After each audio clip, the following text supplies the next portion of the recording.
તો બરો એક સ્ટેપ વધારે કરીએ તમને વધારે સમજણ પડે. હવે આપણે ગુણાકાર અંશનો કરીને જ મૂકીએ. જો તમને સીધે સીધું ફાવતું હોય તો 1/4 L વર્ગ કોમન કાઢી કૌંસમાં 24 + પાઈ સીધા લખી દેવાના. પણ આપણે અંશનો ગુણાકાર અહીંયા કરીએ. 4 × 24 L વર્ગ તમને વધારે ખબર પડે. પાઈ L વર્ગ છેદમાં 4. હવે 1/4 કોમન કાઢીએ. અંશમાંથી 1 છેદમાંથી 4. બીજું L વર્ગ કોમન નીકળશે.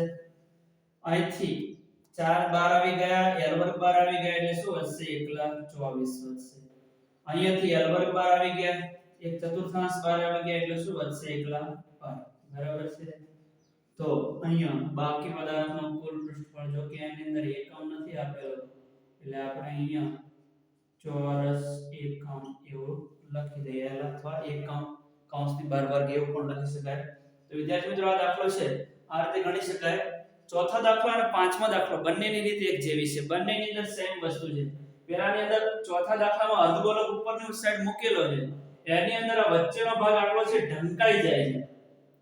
એટલે પાઈ r વર્ગ બાદ કરવા પડે છે ચોથા દાખલાની અંદર. અને આ દાખલાની અંદર આટલો ભાગ પહોંચવાના કારણે વચ્ચેની જે વર્તુળાકાર સપાટી છે ને વચ્ચેથી દૂર થઈ જાય છે.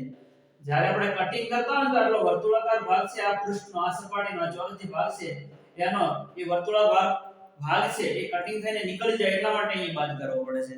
બરાબર, આ વસ્તુને ધ્યાનમાં રાખશો તો તમને કમ્પ્લીટ દાખલો આવડી જશે. વિદ્યાર્થી મિત્રો, હજુ તમે મારી ચેનલને સબસ્ક્રાઇબ ના કરી હોય તો સબસ્ક્રાઇબ કરી દેજો. Thank you very much. ખૂબ ધન્યવાદ. જય મા સરસ્વતી.